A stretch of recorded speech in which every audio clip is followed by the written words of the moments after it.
Quel destin tragique pour le personnage de Mousse. On a vraiment assisté à sa descente en enfer. Mousse était déjà à un point de non-retour.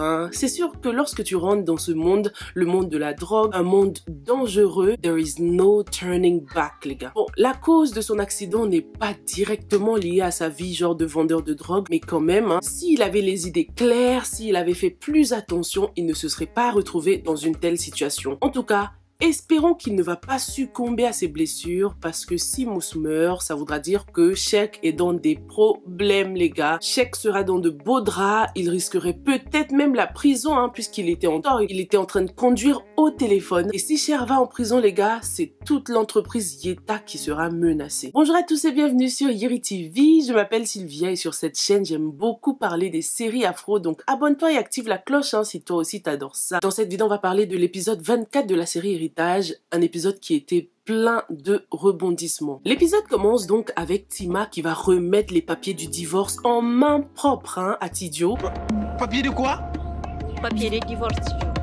Et Tima? Ça y est, Tima est vraiment décidée à divorcer, elle ne veut plus faire marche arrière. Je suis contente qu'elle se sépare de cette famille, c'est vraiment la meilleure chose à faire. Mais ce que j'ai pas aimé avec le comportement de Tima, et tu me diras dans les commentaires si t'es d'accord avec moi, c'est le fait qu'elle ait déjà commencé à sortir avec Soumaïla bien avant que le divorce soit prononcé, quoi. J'ai trouvé ça un peu précipité, je trouve qu'ils auraient pu attendre un peu plus, ou ils auraient pu nous montrer un peu plus que le divorce avec Tidjo affecte beaucoup Tima, tu vois. Là, on dirait qu'elle s'en fiche, qu'elle est vraiment prête à passer à autre chose le plus vite possible, alors qu'elle l'aime quand même. Depuis le début de la série, on a vu à quel point ça l'affectait lorsqu'ils avaient des problèmes, elle était mal et tout ça, mais elle restait quand même forte. Mais bon, disons que c'est la présence de Soumaïla qui l'aide beaucoup en ce moment. Tima est déterminée à passer à autre chose. Ce qui m'a vraiment gênée, comme je l'ai dit, c'est le fait de sortir avec un mec alors que t'as pas réellement, concrètement divorcé encore de ton mari, tu vois.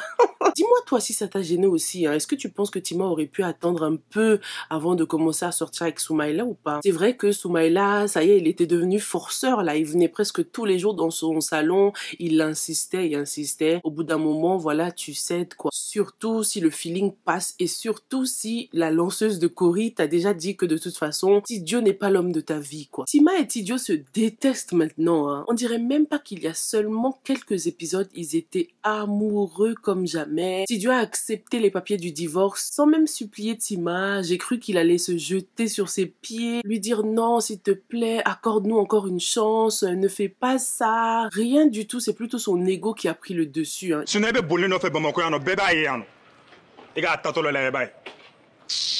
Il a pris les papiers et il l'a même typé comme si c'était elle la méchante de l'histoire, quoi. Parlons un peu du trio Lamine, Chacha et Batoma. Bon bah Lamine, comme on s'y attendait, dès qu'il n'a plus d'argent, il rappelle Batoma pour lui faire du chantage. Ça, c'était tellement prévisible, Et on constate que cette situation met Batoma dans l'embarras. Elle est obligée d'aller vendre ses bijoux en or pour pouvoir donner de l'argent à Lamine. Et le pire, c'est que sa réputation à Batoma va commencer à en prendre un coup, Lorsqu'elle est allée vendre ses bijoux, quelqu'un l'a croisée. Une femme très curieuse qui a voulu regarder les bijoux que Batoma est venue vendre. Elle voulait vraiment vérifier si ces bijoux avaient réellement besoin d'être nettoyés, quoi.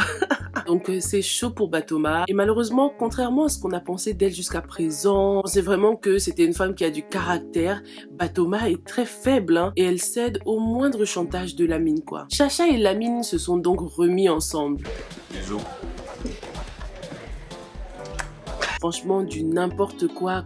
On sait tous pourquoi Lamine a décidé de récupérer Chacha, puisque c'est elle qui lui ramène de l'argent à chaque fois. En ce moment, il est tout le temps à court d'argent, on le voit tout le temps en train d'ouvrir son portefeuille, là, il n'y a rien dedans.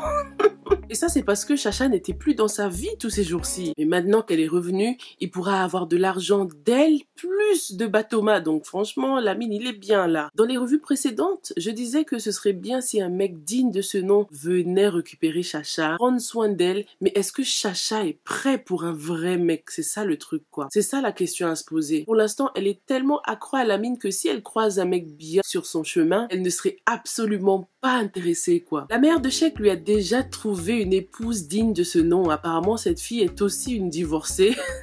Et elle a envie qu'elle soit la future femme de Sheikh. Cette femme est totalement en train de perdre son temps parce qu'on sait déjà à qui appartient le cœur de Sheikh. Jusqu'à il fait des accidents même, c'est que voilà quoi, c'est Aïda et personne d'autre.